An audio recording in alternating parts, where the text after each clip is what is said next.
2 Samuel chapter 5. Then all the tribes of Israel came to David at Hebron and spoke, saying, "Indeed, we are your bone and your flesh. Also in time past, when Saul was king over us, you were the one who led Israel out and brought them in. And the Lord said to you, you shall shepherd my people Israel and be ruler over Israel." Therefore all the elders of Israel came to the king at Hebron. And King David made a covenant with them at Hebron before the Lord.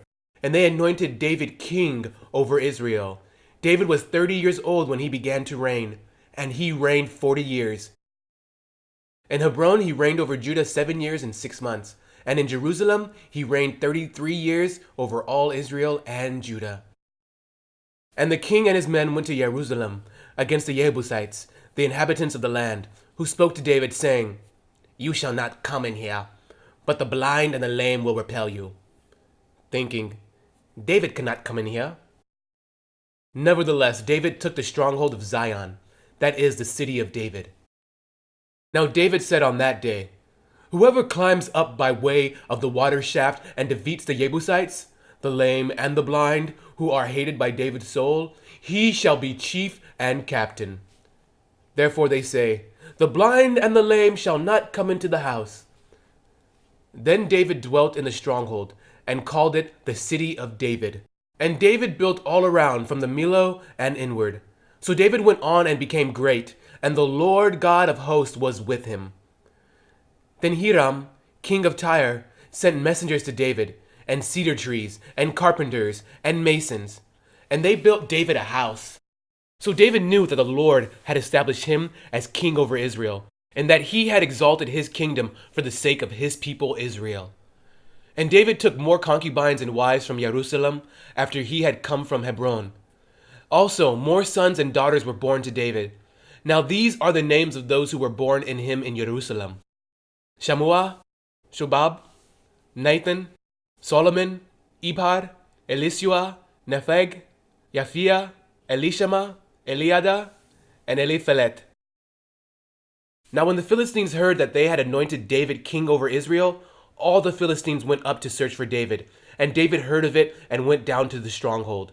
The Philistines also went and deployed themselves in the valley of Rephaim. So David inquired of the Lord, saying, "Shall I go up against the Philistines? Will you deliver them into my hand?" And the Lord said to David, "Go up, for I will doubtless deliver the Philistines into your hand." So David went to Baal Perazim, and David defeated them there. And he said, "The Lord has broken through my enemies before me, like a breakthrough of water." Therefore he called the name of the place Baal Perazim. And they left their images there, and David and his men carried them away.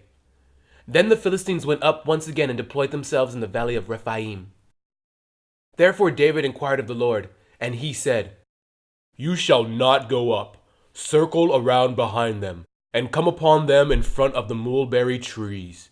And it shall be, when you hear the sound of marching in the tops of the mulberry trees, then you shall advance quickly, for then the Lord will go out before you to strike the camp of the Philistines."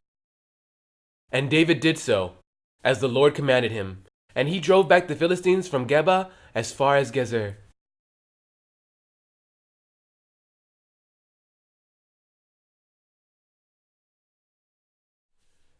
Second Samuel chapter 6. Again David gathered all the choice men of Israel, 30,000. And David arose and went with all the people who were with him from Baale Judah to bring up from there the ark of God, whose name is called by the name, the Lord of hosts, who dwells between the cherubim. So they set the ark of God on a new cart, and brought it out of the house of Abinadab, which was on the hill. And Uzzah and Ahio, the sons of Abinadab, drove the new cart, and they brought it out of the house of Abinadab, which was on the hill, accompanying the ark of God, and Ahio went before the ark. Then David and all the house of Israel played music before the Lord on all kinds of instruments of fir wood, on harps, on string instruments, on tambourines, on sistrums, and on cymbals. And when they came to Nachon's threshing floor, Uzzah put on his hand to the ark of God and took hold of it, for the oxen stumbled. Then the anger of the Lord was aroused against Uzzah, and God struck him there for his error, and he died there by the ark of God. And David became angry because of the Lord's outbreak against Uzzah, and he called the name of the place Perez Uzzah to this day. David was afraid of the Lord that day, and he said, "How can the ark of the Lord come to me?" So David would not move the ark of the Lord with him into the city of David, but David took it aside into the house of Obed-Edom the Gittite. The ark of the Lord remained in the house of Obed-Edom the Gittite 3 months, and the Lord blessed Obed-Edom and all his household.